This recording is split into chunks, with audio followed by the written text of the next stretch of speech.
કપાવે વાળ બોલો આ બેનો નો ધંધો ખીલકોડીના પૂંછડા જેટલા હોય વાય આમથી આમ ને આમથી અરે તારો વેતો આમાં રાણા પ્રતાપ ને શિવાજી હું થાય આમાં હે 60 વર્ષની થઈ ઉમરા વચ્ચે રે સબે રમતી હોય ટબો ટાસ ટબો હવે જીની અરે મનાણા એના થઈ ગયા ટબો ટાસ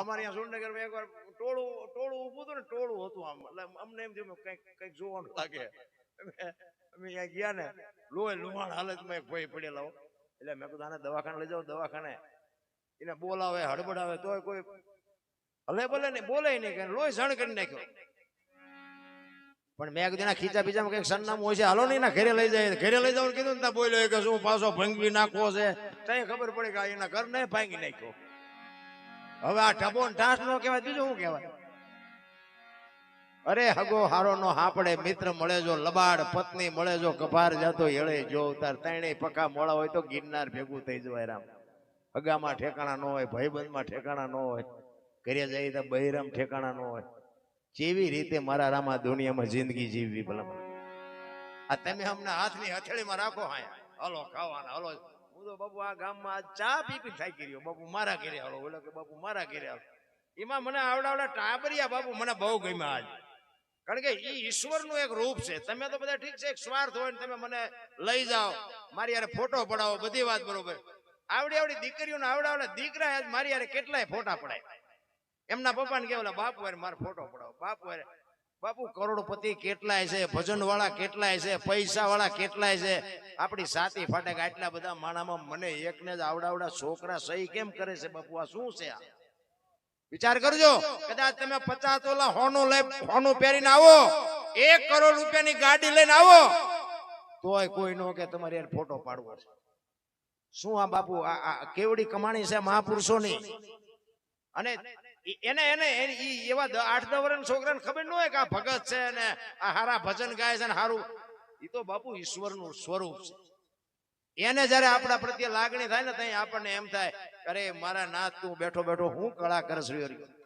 બહુ મને એવી મજા આવી ને ખરેખર પહેલી વાત તો તમને એમ કહું હું કાલનો હું તોય નથી નાયોય નથી કપડાય નથી બદલાવ્યા મારું માથું વળેલું હોય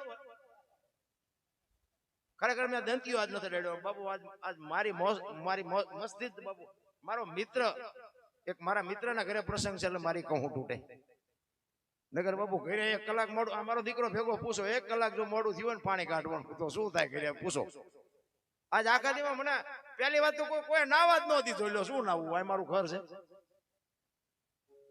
પણ એ સાંભળતું નથી કહેવાનો મારો મિનિંગ એ છે કે પ્રેમ જ્યાં છે ને પ્રેમ ઈ જ બહુ મોટી વાત છે પ્રેમને હજી દુનિયા સમજી જ નથી પ્રેમ છે ને કોકના ઘરમાં ભડકા કરવા એ પ્રેમ નથી વેમ છે પ્રેમમાં તો મારા નાથને તમારી ઝૂંપડી સુધી ધક્કો થાય રામ બાપુ પ્રેમ એને કહેવાય આ તમે અમને હાથની હથેળીમાં રાખો હાલો બાપુ આમ હાલો બાપુ આમ અને તમે અહીંયા આવ્યા હોય મારા ઘરે અને હું એમ કહું કરે હાલો ચા પાણી રોટલા સિવાય જવાય અને હું આમ ડેલામ લઈ જાઉં પછી રવડામાંથી હાણીશું લોટા મંડે ઉડવા મારે ચિંતા જવું હે સારું માણા ન હોય તો બાપુ મરી જવાય જીવવાની મજા ન આવે ભલા મને એ તો હું તો એક જ વાત કરું ભગવાનને અરજ કરજો કે ઘરના તું સભ્ય તને ઈચ્છા પડે એટલા દેજે પણ દેજે વ્યવસ્થિત કોક માણાને બટકું રોટલો દે એવા દેજે અત્યારે તમે જોવો ને માગણ નીકળે ને આમ ડેલી વાડી કરે આગળ જો આગળ હવે આગળ ઠેઠ સુધી તારા જેવા છે બધા ક્યાં આગળ જાય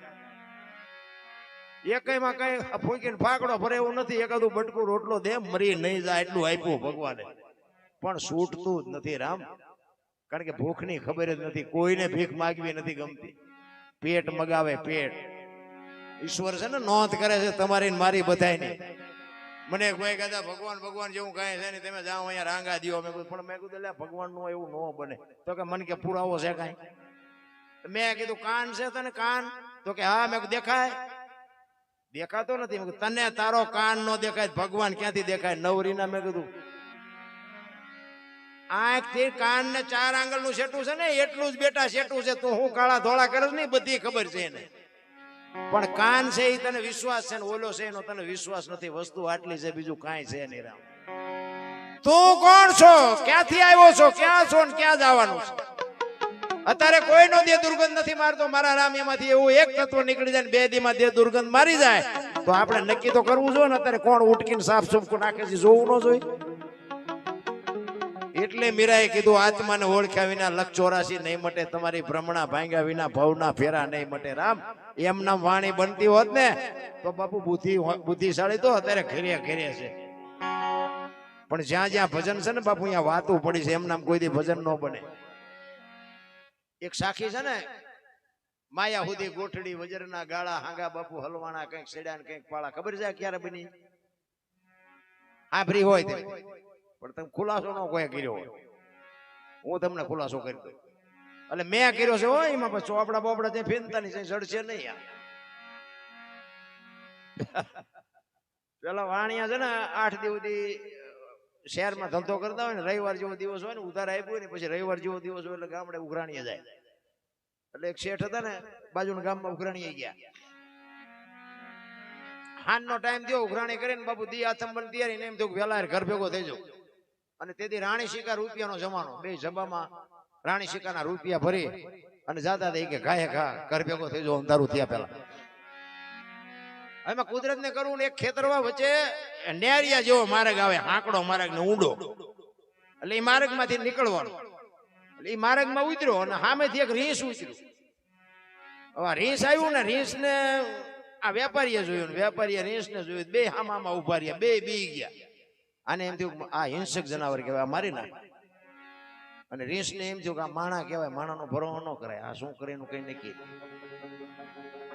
2 વિચાર કરવા માંડ્યા અને પછી 2 ને થોડી થોડી હિંમત થઈ. રીંછ ને એમ કે હરવર હું આનકોર થી નીકળી જાઉં. આને એમ થયું કે હરવર હું આનકોર થી નીકળી જાઉં. 2 આમ પડખો પડે ખાવ્યા ને 2 હામે એમ નજર કરીને 4 નજર ભેગી થઈને તો વેપારી બી ગયો કે આ મને મારી નાખશે. લઈને સીધા કાન પકડી લીધા. ઓલા ને એમ થયું કે હવે આ મને મારી નાખશે, મૂકે તો સારું. અને આ વેપારી કે જો મૂકી દઉં મને મારી નાખે. 2 મીંડા ઠેકડા મારો, ઓલો મૂકે નહીં, ઓલો મુકાવા મથે. 2 ઠેકડા મારે તો સભામાં પૈસા મીંડા પડવા. એને એમ ભારે કરી હવે પૈસા લેવાનું ને જો આ મૂકી દઉં ને પૈસા લેવાનું તો આ મને મારી નાખે.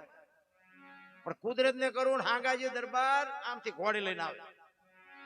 નજીક આવ્યા ને તો વેપારી કે એ બાપુ આમ જો રીંછ ને કે ખંખેરું પૈસા કરે.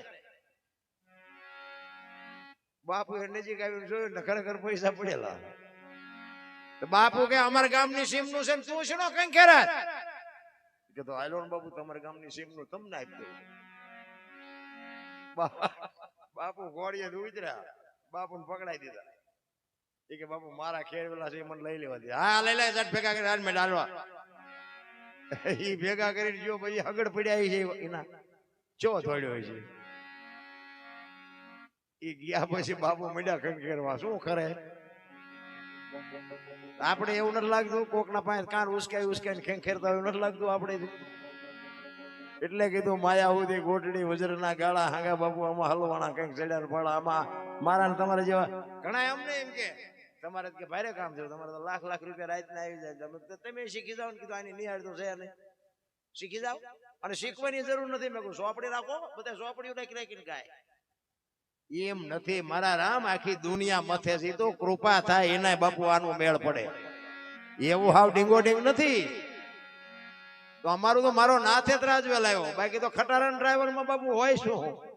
આ ગામ નો ઓલું ગામ હોય, નાવાન ઠેકાણા નો હોય, હુવાન ઠેકાણા નો હોય, ખાવાન ઠેકાણા નો હોય, એને દુનિયા ઓળખે. આ તમારા રોડે થી નાગરના 500 વખત નીકળ્યા છું, કોઈ અડધી ચા નું નથી પૂછ્યું. શું ખટારા વાળા હતા, હવે ભજન વાળા થયા. ભજન વાળા થયા પછી બાપુ આ બધો મેળ પડ્યો. મારો કહેવાનો મિનિંગ પણ તમને મને જે ઈશ્વરે જે માણસનો અવતાર આપ્યો છે અને માણસના અવતારમાં આપણે શું કરવું જોઈએ એની સદગુરુ મહારાજની કૃપા થાય ને એ જો આપણે કંઈક કરતા થાય ને તો જ બાપુ જીવન મળવાનું છે. બાકી તો ચોર લૂંટારા છે એ જીવે છે, ગાયું કાપે છે એ જીવે છે. રામ ને કૃષ્ણ જેવાને આ દુનિયા છોડવી પડે, આપણે છોડવી પડશે, સંતોને છોડવી પડશે. પણ જીવન કેટલું જીવાય એની જરૂર નથી, કેવું જીવાય એની જરૂર છે. એટલે આ વાણીમાં એવું કહે છે નથી મફતમાં મળતા બાપુ સગાડસા વાણિયાનો દીકરો.